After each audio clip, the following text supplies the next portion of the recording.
اور اللہ ایسے ناہنجاروں کو، ایسے نافرمانوں کو زبردستی ہدایت دیتے یہ ہے وہ محبت۔ یا ایھا الذین آمنوا ان من ازواجکم واولادکم عدوا لکم فاحذروہم۔ البتہ من سب ایسے نہیں تھے، حضرت خدیجہ بھی تو تھی، وہ تو ہر مرحلے پر معاون تھی، بیویاں ایسی بھی ہوتی ہیں، اللہ تعالیٰ عطا فرما دے جس کو فرما دے، اولاد ایسی بھی ہوتی ہے جو والدین کے لیے ایسٹ بن جائے، صدقہ جاریہ بن جائے۔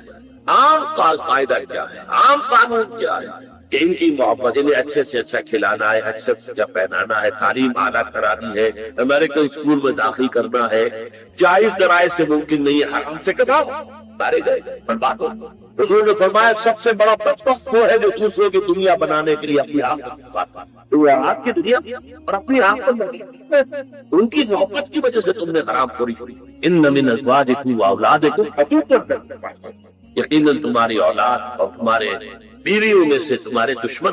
بچ کر رہو، محفوظ رہو،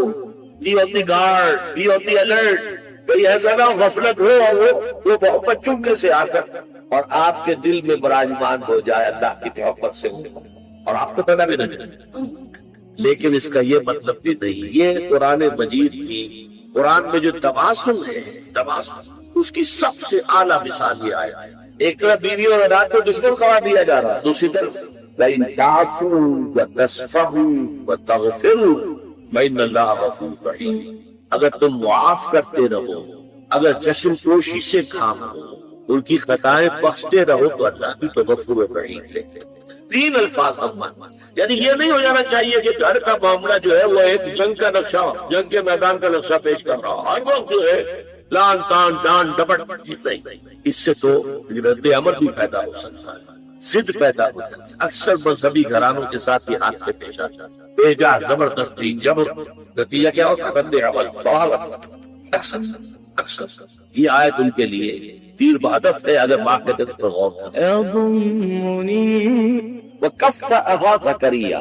اور اسے دے دیا زکریا کی کفالت، اگرچہ اس کے معاملے میں تو باقی تفصیل آتی ہے کیونکہ اشارہ آگے چل کر قرآن میں بھی اور تفصیل تورات میں انجیل میں ہے کہ ان کے لیے جب یہ طے ہو گیا کہ ہاں ٹھیک ہے یہ بچی جو ہے حنا کی بیٹی کو ہم قبول کرتے ہیں اس معبد اور ہیکل کے خادموں کی حیثیت سے، حالانکہ ہمارے ہاں رواج نہیں تھا، ہم کسی لڑکی کو نہیں قبول کرتے تھے لیکن اس کو قبول کرتے۔ وہ حضرت حنا کا بھی کیونکہ کوئی بہت ان کے ہاں یہ پایا ہوگا، مقام ہوگا کہ ان کی نیکی اور ان کی راست بازی کا، ان کے زہد اور تقویٰ کا، کہ ان کے لیے استثناء کر رہے ہیں، ہم نے قبول کر لیا۔ اب سوال پیدا ہوا یہ بچی کس کی کفالت کرے؟ اب جتنے بھی بڑے بڑے کاہن وہاں موجود تھے ہر ایک چاہتا تھا کہ میں اس کی کفالت کروں گا، یہ میرے زیر تربیت رہے گی۔ اس کے بعد انہوں نے باقاعدہ پھر جو ہے قرآن اندازی میں پھر حضرت یہ زکریہ کا نام نکل آیا، اور حضرت زکریہ جو ہے ان کے سگے خالو بھی تھی، حنا کی بہن ان کے گھر میں تھی، تو حضرت زکریہ کو اللہ تعالیٰ نے، اللہ فرما رہے ہم نے اسے کفالت میں دے دیا زکریہ، یعنی وہ تفصیل یہاں بیان نہیں کی گئی کہ کس طریقے سے ہوا ہے، وہ چونکہ قرآن اندازی کے ذریعے سے ہوا ہے، کرتا ہے جس کے نام پر قرآن نکلا کسلھا زکریہ۔ یہ کہ اس لمبی داستان کو مختصر کرتے ہوئے بات ہو رہی ہے، اب گویا کہ حضرت مریم بڑی ہو گئی ہے، سمجھدار ہو گئی ہے، ان میں شعور پیدا ہو چکا ہے، جوان ہے۔ علماء دخل علیہا زکریا المحراب، حضرت زکریا نے ان کے لیے ایک علیحدہ محراب کہتے ہیں حجرے کو، جیسے کہ بعد آپ نے دیکھا مسجد یہ جو ہے بادشاہی مسجد، اس کے باہر جناب لائبریری بنی ہوئی، یہ سب حجرے تھے کہ کوئی درویش آئے یہاں پر رک جائے، کوئی فقراء آئے وہ یہاں پر قیام کر لے، تو یہ سارے اس طرح سے اس طرح کا حجرہ جو ہے وہ حضرت مریم کے لیے بھی علیحدہ سے تعبیر کر دیا گیا ہیکل کے ساتھ۔ اور اس حجرے کے اندر جب بھی حضرت زکریا جاتے تھے کلما دخل علیہ زکریا المحراب وجد عندها رزقا، وہ دیکھتے تھے کہ مریم کے پاس تو بہت عمدہ کھانے موجود ہیں اور بے موسم کے پھل موجود ہیں۔ اس میں رزق کی دو طرح کی گئی ہے وضاحتیں، ایک تو ایک رزق سے مراد ہے علم، ذہانت، فطانت، حکمت، معرفت کے موتی، یہ ہے معنوی رزق، اس کو بھی اللہ تعالیٰ نے رزق قرار دیا ہے۔ ایک یہ کہ واقعتاً جو مادی رزق ہوتا ہے پھل ہے، یہ بھی ہو کہ جو موسم ہے ان کا وہ پھل موجود ہے وہاں پر، تو لوگوں کا امکان موجود ہے، اس لیے کہ یہ ایک معجزے کی شکل میں بھی ہو سکتی ہے کہ اللہ تعالیٰ بہترین جو ہے پھل ان کو وہاں پر فراہم کرتے ہو۔ ایک یہ بھی ہے کہ ذہانت، فطانت، علم، معرفت، اس کی چیزیں جو دیکھتے ہوں تو اس سے ان کو حیرت ہوئی كلما دخل عليها زكريا الباب وجد عندها رزقا قال يا مريم وانت هذا. دونوں نے کہا بہت ہی تعجب انگیز انداز میں، اے مریم یہ چیزیں تمہیں کہاں سے ملتی ہیں؟ قالت هو من عند اللہ. حضرت مریم نے جواب دیا یہ سب اللہ کی طرف سے. ان اللہ یرزق من یشاء بغیر حساب. یقیناً اللہ تعالیٰ دیتا ہے جس کو چاہتا بغیر حساب. جتنی چاہے دولت دے دے، جتنی چاہے ذہانت و فطانت دے دے، جتنی چاہے نیکی طبیعت کی نیکی عطا فرماتے، اللہ کی دین ہے. ربنا دعا زکریا ربہ. اب اس سے حضرت زکریا علیہ السلام یہ بھی نبی ہے، ان کے اندر جو ایک خوب سی پیدا ہوئی، اس لیے بہت بوڑھے ہو چکے تھے. سورہ مریم میں تو آغاز ہی یہاں سے ہوتا ہے کہ جبکہ حضرت زکریا نے اپنے رب سے دعا کی تھی کہ پروردگار میں بوڑھا ہو گیا ہوں، میرا سر جو ہے سفید ہو چکا ہے، میری ہڈیاں کمزور ہو چکی ہے، اور اللہ نے اس وقت انہیں کو اولاد نہیں دی تھی، اور مجھے اندیشہ ہے میرے بعد کوئی وارث نہیں ہوگا کہ جو اس دین کی امانت کو اس طریقے سے حفاظت اس کی کر سکے جیسے کہ کرنی چاہیے. لیکن اس وقت ان کے دل میں روح سے اٹھی کہ اللہ تعالیٰ اگر اس بچی کے اوپر اتنا مہربان ہے، اس بچی کو اس نے وہ کچھ دیا ہے، یا علم دیا ہے، یا معرفت دی ہے، یا حکمت دی ہے، یا اللہ تعالیٰ جو ہے یہ بے موسم کے پھل اس کو یہاں پہنچا رہا ہے، تو اس کی اگر قدرت جو ہے مجھ پر نہیں ہے کچھ مہربانی ہو کر دے اللہ تعالیٰ، تو کیا بعید ہے کہ مجھے بیٹا عطا فرما دے اس بڑھاپے کی وقت نے کا دعا زکریا ربہ. اسی وقت اس کو غبالے کا ترجمہ انگریزی میں ہوگا دیر اینڈ دین. ایک دعا جو ہے وہ ان کے قلب کی گہرائیوں سے ابھر کر آئی. اپنے رب کو انہوں نے پکارا رب ہب لی من لدنک ذریۃ طیبہ. پروردگار مجھے بھی خاص اپنے خزانہ فضل سے، خزانہ فیض سے بڑی اچھی نیک صالح اولاد عطا فرما دے. انک سمیع الدعاء، یقیناً تو تمام دعاؤں کا سننے والا ہے. فنادت الملائکۃ وهو قائم یصلی فی المحراب. یہ محراب ہے خاص حضرت زکریا کی، اور پکارا انہیں حضرت زکریا کو فرشتوں نے قائم یصلی فی المحراب. جب کہ وہ نماز میں کھڑے ہوئے تھے اس اپنے محراب میں اپنے حجرے میں، ان اللہ یبشرک بیحییٰ مصدقا بکلمۃ من اللہ. اللہ تمہیں بشارت دیتا ہے یحییٰ کی، یعنی ایک بیٹا تمہارے یہاں ہوگا جس کا نام یحییٰ ہوگا. وہ تصدیق کرے گا اللہ کے کلمے کی. اللہ کے کلمے سے مراد حضرت مسیح علیہ السلام، اس لیے کہ حضرت مسیح علیہ السلام کی وجود میں آنے میں جو بات کا حصہ ہے وہ اللہ تعالیٰ کے کلمہ کن میں ادا کیا. جیسے کہ کلمہ کن سے عدم سے وجود میں آ جاتی ہے. انما امرہ اذا اراد شیئا ان یقول له کن فیکون. تو یہ جو انسانی ولادت ہے ظاہر بات ہے کہ اس میں ایک کا حصہ ہے، باپ کا حصہ ہے. وہ باپ کا حصہ کیونکہ یہاں نہیں تھا، لہذا یہاں پر اللہ تعالیٰ کا ایک خاص کلمہ جو ہے وہ اس کی جگہ پر کن، اس میں گویا کہ اس کی جگہ لی. تو گویا کہ حضرت مسیح علیہ السلام خاص طور پر کلمۃ اللہ ہے، اللہ کا کلمہ ہے. تو وہ تصدیق کریں گے اللہ کے کلمے کی. وَسَيِّدًا، اور وہ بڑے سردار ہوں گے، اونچے رتبے والے ہوں گے. وَحَسُورًا، اور بہت ہی نیک ہوں گے، مجرد رہیں گے، دنیاوی لذتوں سے، آسائشوں سے، شہوات سے کوئی سروکار نہیں ہوگا. نبی من الصالحین، اور وہ نبی ہوں گے صالحین میں سے. یہ ہے جو کہ خوشخبری حضرت زکریا کو مل رہی ہے جبکہ وہ نماز پڑھ رہے تھے اپنے محراب میں، اپنے حجرے کے اندر. اب دیکھیے یہاں یہ معاملہ سامنے آ رہا ہے کہ اگر تو خود دعا کی تھی، لیکن اس دعا کا ایک خاص وقت تھا کہ حضرت مریم پر جو بھی اللہ تعالیٰ کی رحمتیں اور اللہ کی طرف سے جو بھی انعامات کی بارش ہوئی تھی، اس سے طبیعت میں ایک دم جو ہے غیر اختیاری طور پر وہ جوش پیدا ہوا، دعا کر لی. حالانکہ انتہائی خود بوڑھے ہو چکے تھے، ساری عمر بیوی جو ہے وہ باندھ رہی تھی، کوئی اولاد ہوئی نہیں سکتی. اسی میں حال کے اندر دعا کرنے میں دعا تو کر لی، لیکن اب جب تو مل گئی ہے، خوشخبری مل گئی ہے، تو طبیعت کے اندر ایک اشکال پیدا ہو رہا ہے. یا یہ کہیے کہ اس پر یقین حاصل کرنے کے لیے اس کی توثیق چاہ رہے ہیں اللہ سے کہ واقعی یہ بات ہو جائے گی. کہا انہوں نے کہ پروردگار میرے کیسے بیٹا ہو جائے گا، جبکہ مجھ پر تو بڑھاپا مسلط ہو چکا ہے، اور میری بیوی جو ہے ماں جو ہے. قال كذلك الله يفعل ما يشاء. تو فرشتوں نے جواب دیا کہ اسی طرح ہوگا، اللہ تعالیٰ کرتا ہے جو چاہتا ہے، اس کو کسی وسائل کی ضرورت نہیں ہے، بلکہ اس کے لیے تو کلمہ کن کہہ دینا کافی. قال فبأنى يكون لي غلام وقد بلغني الكبر وامرأتي عاقر. حضرت زکریا نے عرض کیا پروردگار میرے ہاں کیسے بیٹا ہو جائے گا جبکہ مجھ پر بڑھاپا مسلط ہو چکا ہے اور میری بیوی بانجھ ہے، تمام عمر بانجھ رہی ہے. كذلك الله يفعل ما يشاء. اللہ نے فرمایا، جب فرشتوں نے کہا کہ اللہ تعالیٰ ایسے ہی ہوگا، اللہ تعالیٰ جو چاہتا ہے کرتا ہے. قائم پہ جان لیا، جیسے میں نے اس کو چھوا اور مجھے معلوم ہوا کہ ایک سخت سطح ہے یہاں پر ہے، یہ پرسپشن ہے میری، کنسپشن کچھ اور ہے، تصور ذہن کے اندر نقشہ بن گیا۔ خدا کا تصور ہم قائم نہیں کر سکتے، لیکن خدا کے ساتھ ہمارا جو باطنی رشتہ ہے کہ اندر محسوس ہوتا ہے کہ ہے، جس کی مثال بھی میں نے دی تھی، بعض حضرات کے شاید علم میں نہ ہو، کہ جیسے میں اس وقت اس دیوار کو دیکھ رہا ہوں تو ایک تصور میرے ذہن میں قائم ہوا، دیوار اتنی لمبی ہے، اتنی چوڑی ہے، اتنی اونچی ہے، یہ دیوار جو ہے سفید رنگ اس پر ہوا ہے، میں نے ایک تصور قائم کر لیا۔ فرض کیجئے کہ میں اندھا ہوں، میں نہیں دیکھ سکتا، میں جاتا ہوں اور ہاتھ لگا کر دیکھتا ہوں دیوار ہے، کتنی لمبی ہے مجھے نہیں پتا، اس لیے کہ وہ کانسیپٹ تو صرف میرے اس ٹچ سے نہیں ہوئے، یہ تو ایک یک رخا، ایک ون سائیڈڈ میرا اس وقت ایک پرسپشن ہے، لیکن ہے، یہ میں جس زور سے کہوں گا ہے، دیوار ہے، تو ذات باری تعالیٰ کے لیے بس انسان کے پاس یہ ہے کہ ہے، دور بینان بارگاہ الست جس پہ این بردان کے حق، بس یہ ہست ہے، باقی کیا ہے کیسا ہے یہ ویسے تو ہم بہرحال مسلمان ہونے کے ناطے اللہ کو ہم مانتے ہیں اسماء و صفات کے ساتھ، تو ہم اس کی صفات کو مانتے ہیں، لیکن تجزیہ کیجئے تو صفات کے بارے میں بھی ہمیں کیا پتا ہے؟ اللہ دیکھتا ہے، کیسے دیکھتا ہے یہ تو نہیں پتا، کتنا دیکھتا ہے یہ بھی ہمیں نہیں پتا، یعنی اس کی بھی اصل حقیقت جو ہے دیکھنے کی وہ تو ہمیں نہیں معلوم۔ اللہ کی کوئی ایسی آنکھیں تو نہیں جس سے وہ دیکھتا ہو، ہمارا دیکھنا تو روشنی کا محتاج ہے، روشنی ہو تو ہم دیکھ سکیں گے، کیا اللہ کا دیکھنا بھی کسی شے کا محتاج ہے؟ قطعاً نہیں۔ تو ہم تصور کیجئے اللہ کا دیکھنا کیا ہے، کچھ نہیں معلوم، ہمیں یہ معلوم ہے وہ دیکھتا ہے، ہمیں یہ معلوم ہے علی کل شیء قدیر، قدرت کتنی ہے اس کی، قدرت کی شان کیا ہے، کیا معلوم ہے؟ تو معلوم یہ ہوا کہ صفات کے بارے میں بھی تجزیہ کریں تو ہمارے ہاتھ پلے ہے کیا، وہ سوائے اس کے کہ ہم ایک صفت اس کی ایک مبہم کیفیت کو جانتے ہیں، وہ سمیع ہے، وہ بصیر ہے، وہ خبیر ہے، وہ قدیر ہے، وہ الحی ہے، وہ القیوم ہے، لیکن اس کی زندگی،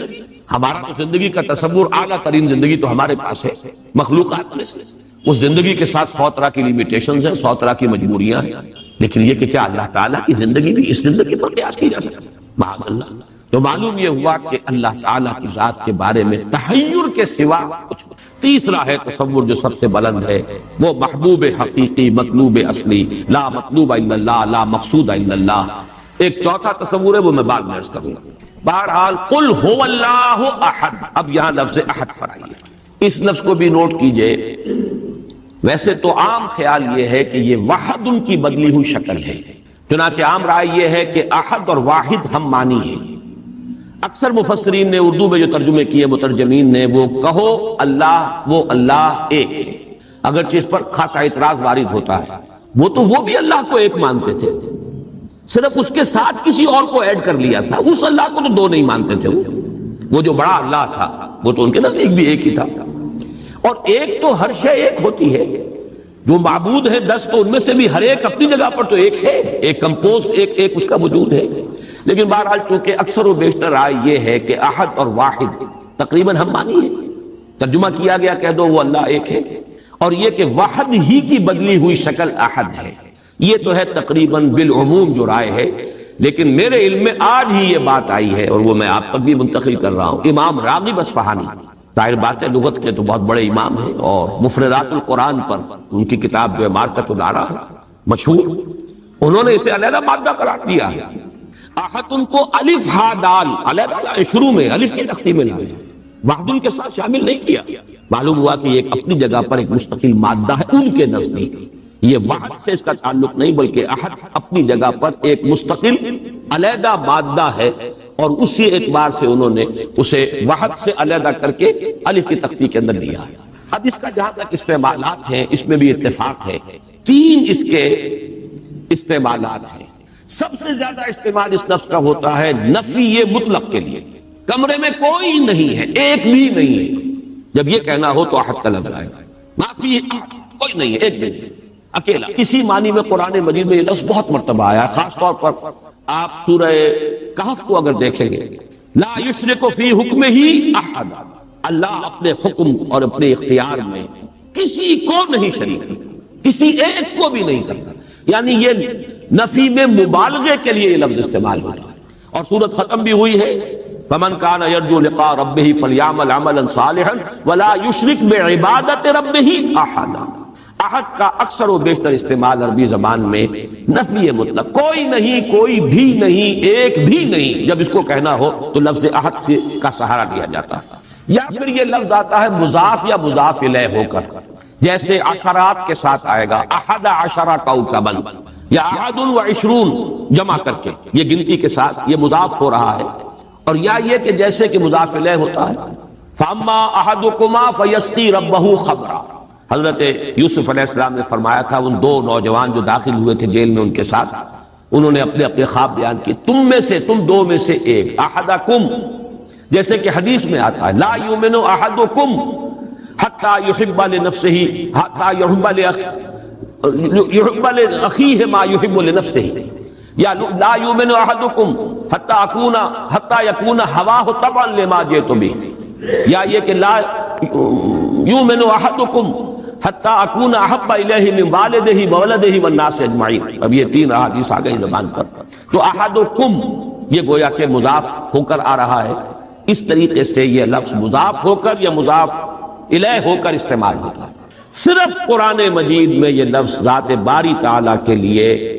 علیحدہ سے مستقل ایک صفت کے طور پر آیا ہے، قل هو اللہ احد۔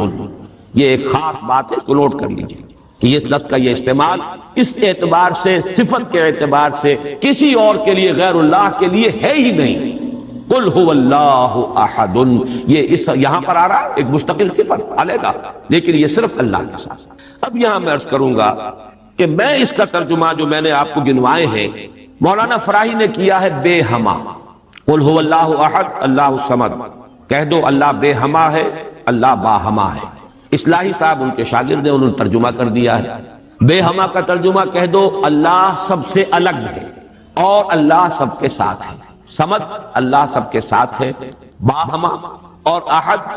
بے ہما اللہ سب سے الگ ہے۔ عام طور پر اردو مترجمین، شیخ الہند کو بھی میں نے دیکھا، مولانا اشرف علی تھانوی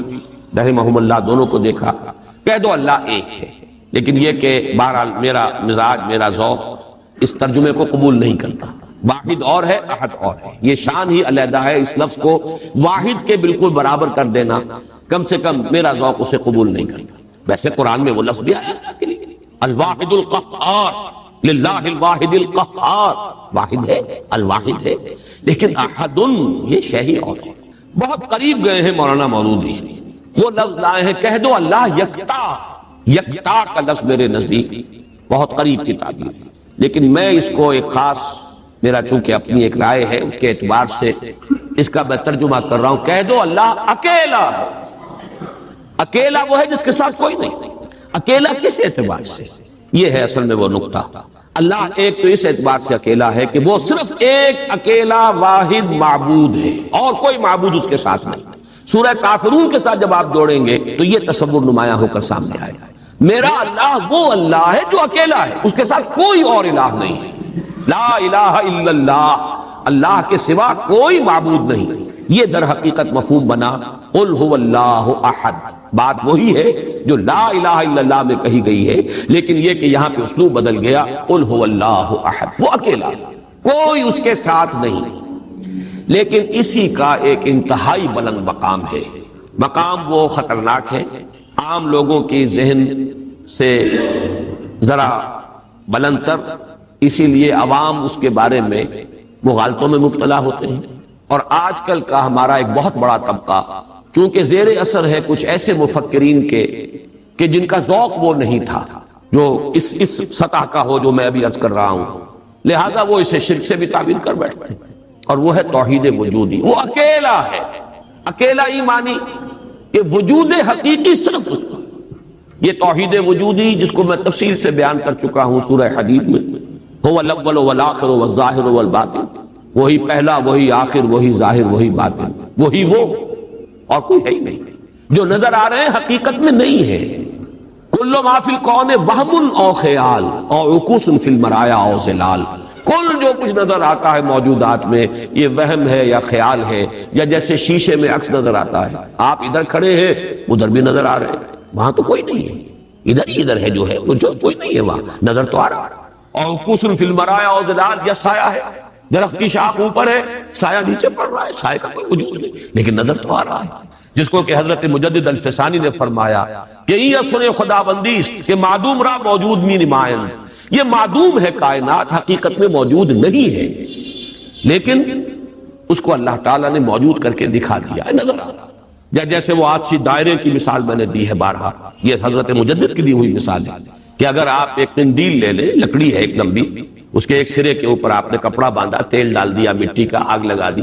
یہ شعلہ جوالا ہے، اب اس لکڑی کو تیزی کے ساتھ دائرے میں حرکت دیجئے، دیکھنے والوں کو آتشی دائرہ نظر آئے گا، جبکہ آتشی دائرے کا کوئی وجود نہیں، وجود آپ کو معلوم ہے صرف اس ایک نقطے کا ہے، وہ ایک شعلہ جوالا ہے حقیقی۔ یہ دائرہ جو نظر آ رہا ہے، نظر آ رہا ہے، ہر چند کہے کہ ہے، نہیں ہے، اس کا وجود کوئی نہیں، نظر تو آ رہا۔ تو اپیئرنس اینڈ ریئلٹی، یہ بڑی مارکت الآرا کتاب ہے فلسفے کی، یہ در حقیقت جو کچھ نظر آ رہا ہے یہ ایک سراب ہے، حقیقت یہ نہیں ہے،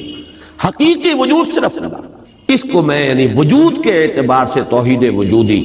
یعنی میں نے جو ابھی گنوایا تھا، لا معبود الا اللہ، لا مطلوب الا اللہ، لا مقصود الا اللہ، لا محبوب الا اللہ، لا موجود الا اللہ، یہ وہ توحید وجودی ہے۔ شاہ ولی اللہ دہلوی رحمت اللہ علیہ فرماتے ہیں کہ یہ ہے توحید کی بلند ترین منزل،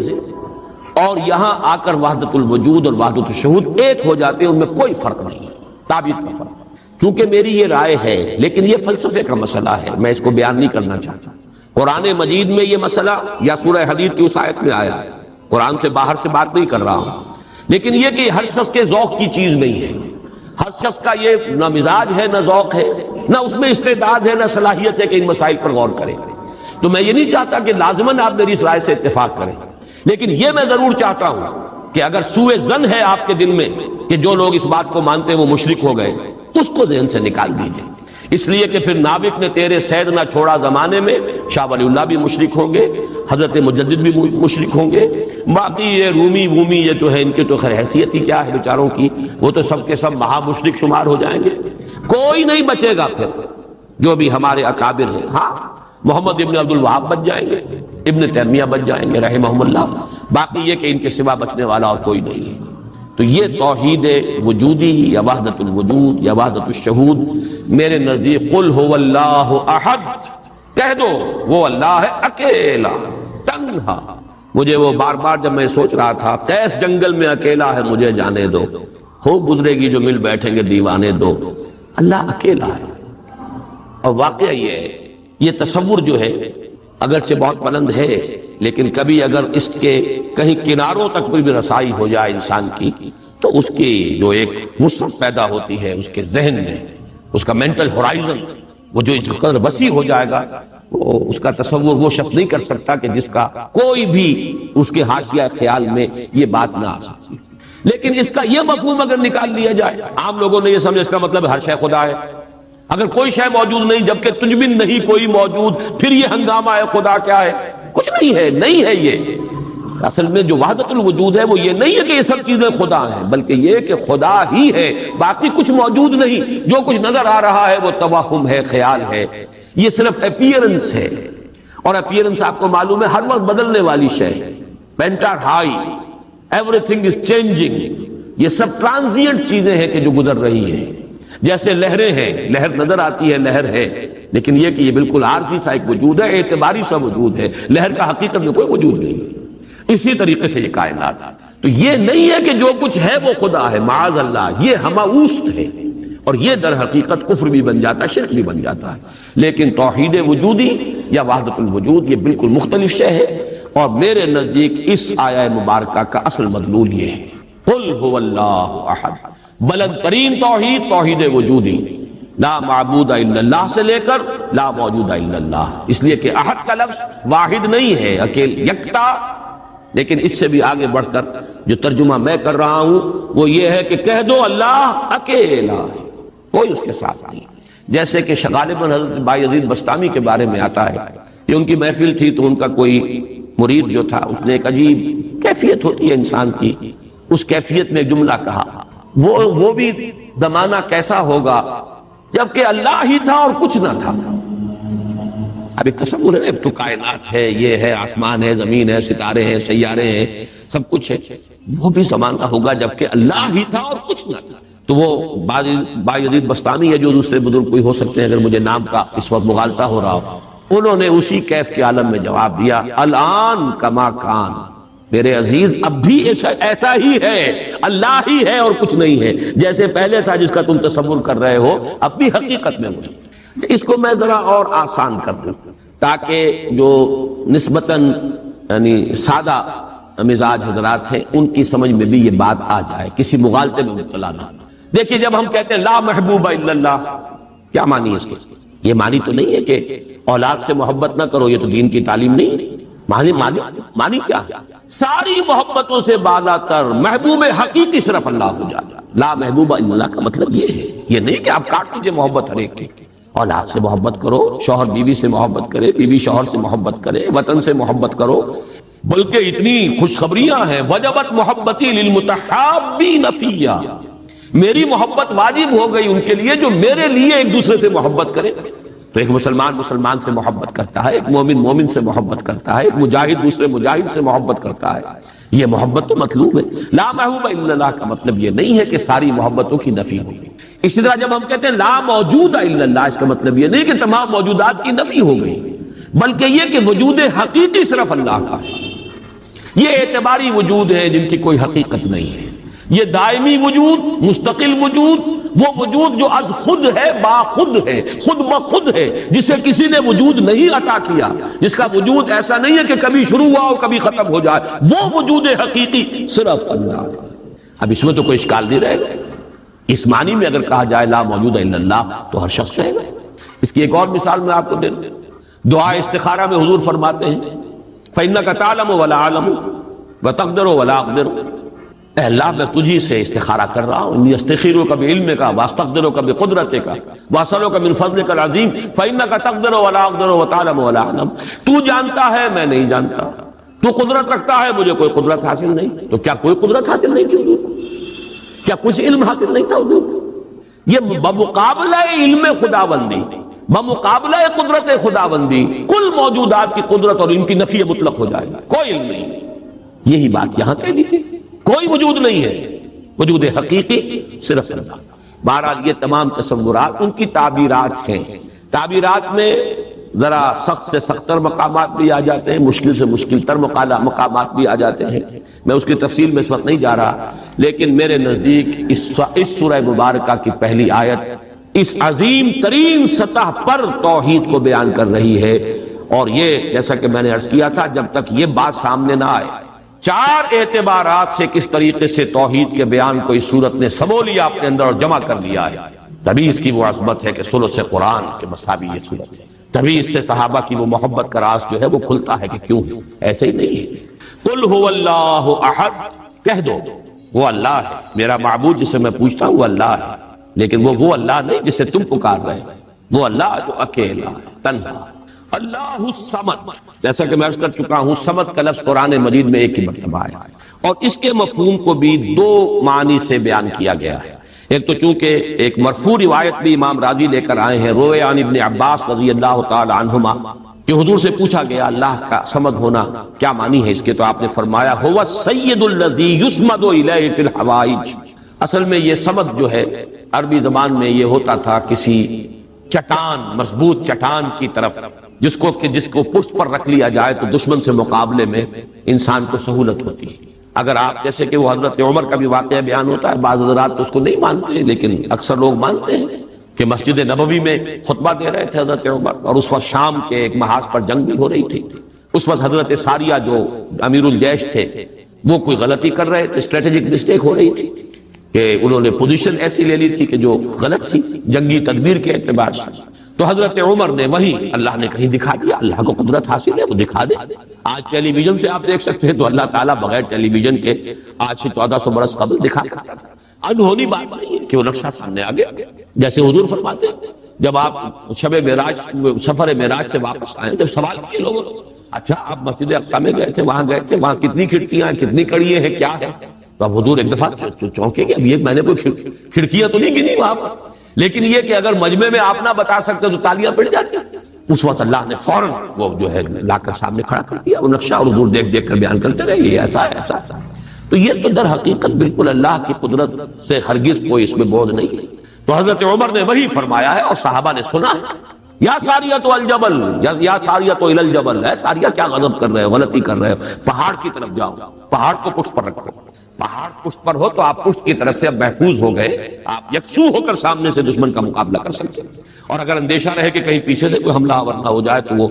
توجہات جو ہیں وہ منقسم رہیں گے۔ بہرحال یہی معاملہ ہے صمد کا، وہ ہستی جس کی طرف رجوع کیا جائے، جس کو پناہ گاہ سمجھا جائے،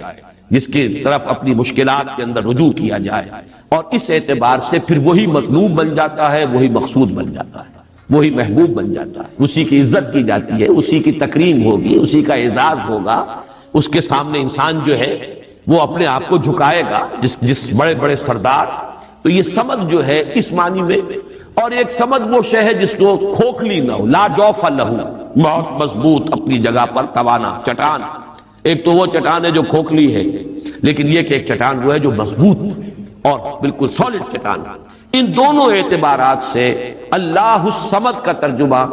اب مولانا فراہی، مولانا اصلاحی صاحب کا تو یہ ہوا کہ اللہ تعالی با ہما ہے، ذات میں بے ہما، کسی سے اس کا کوئی تعلق نہیں، یکتا بلکہ اکیلا۔ لیکن یہ نہیں ہے کہ مخلوق سے منقطع ہے، مر گئے ہم انہیں خبر نہ ہوئی،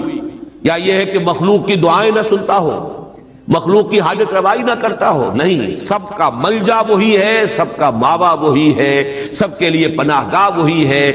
سب کی حاجت روائی کرنے والا وہی ہے، تو وہ اللہ صمد ہے۔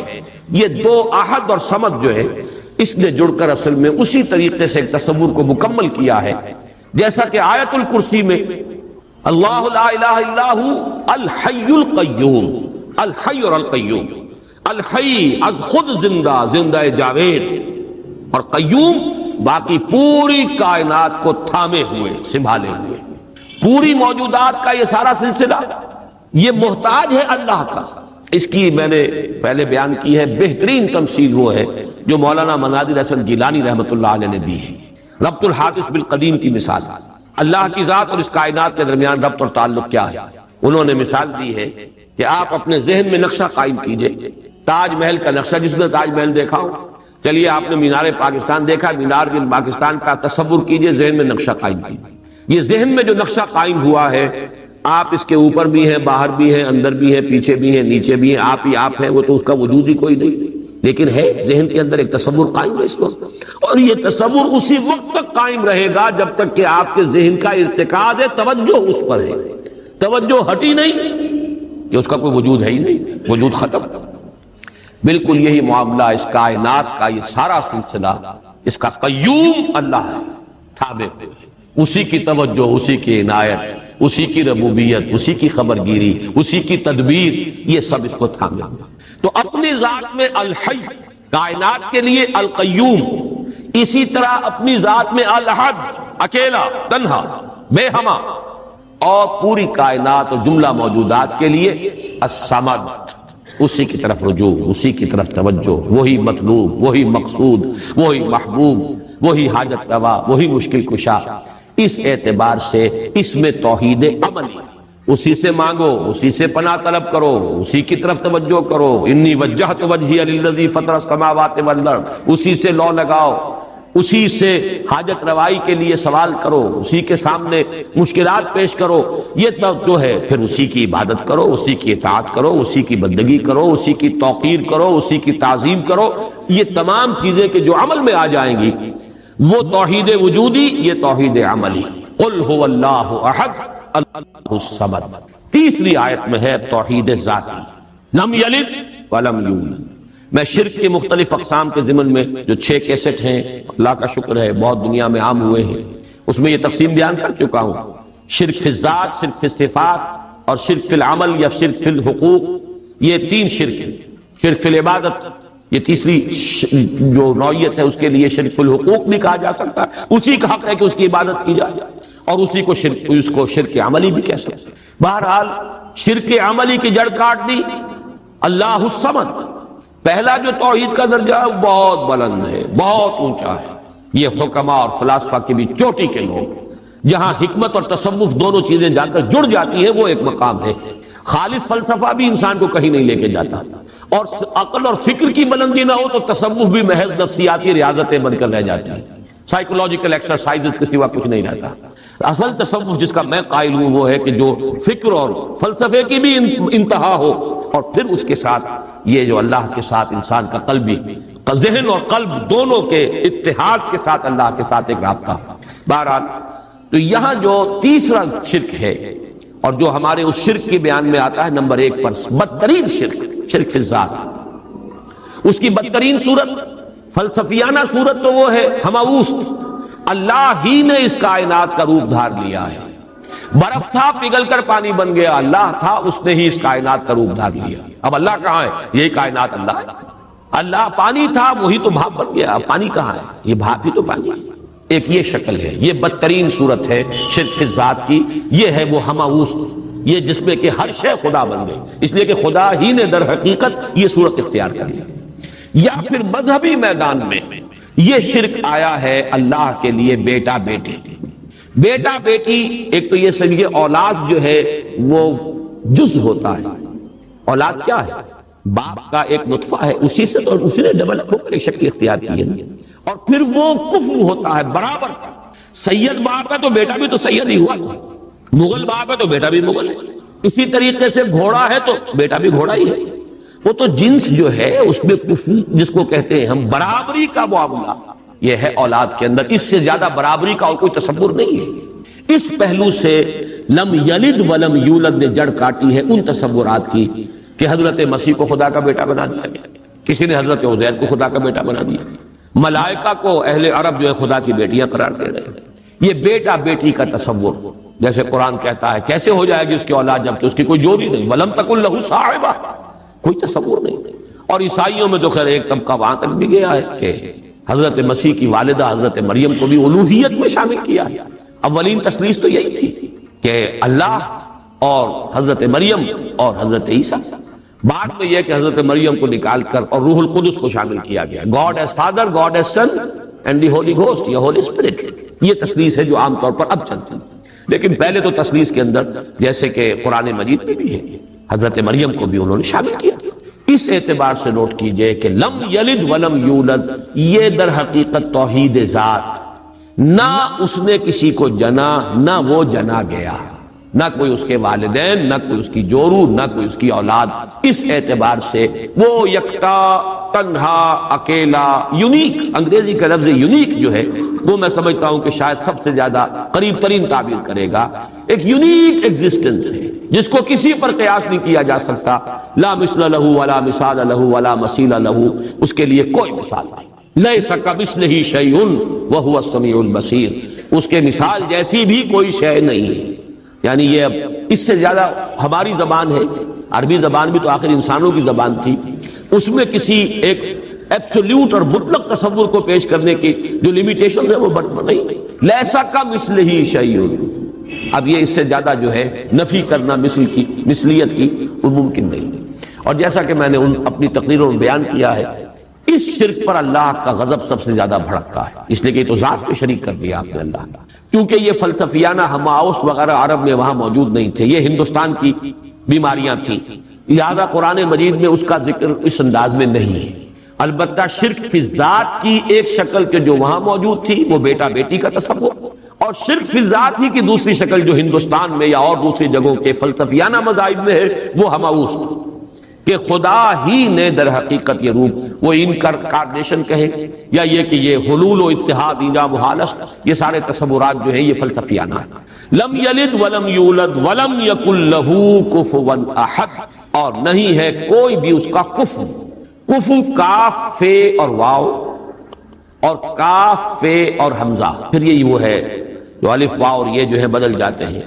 یہ ایک ہی مادہ ہے، اسی سے مکافات ہے بدلہ، جیسا دناہم کما دانو مکافات۔ کف جو ہے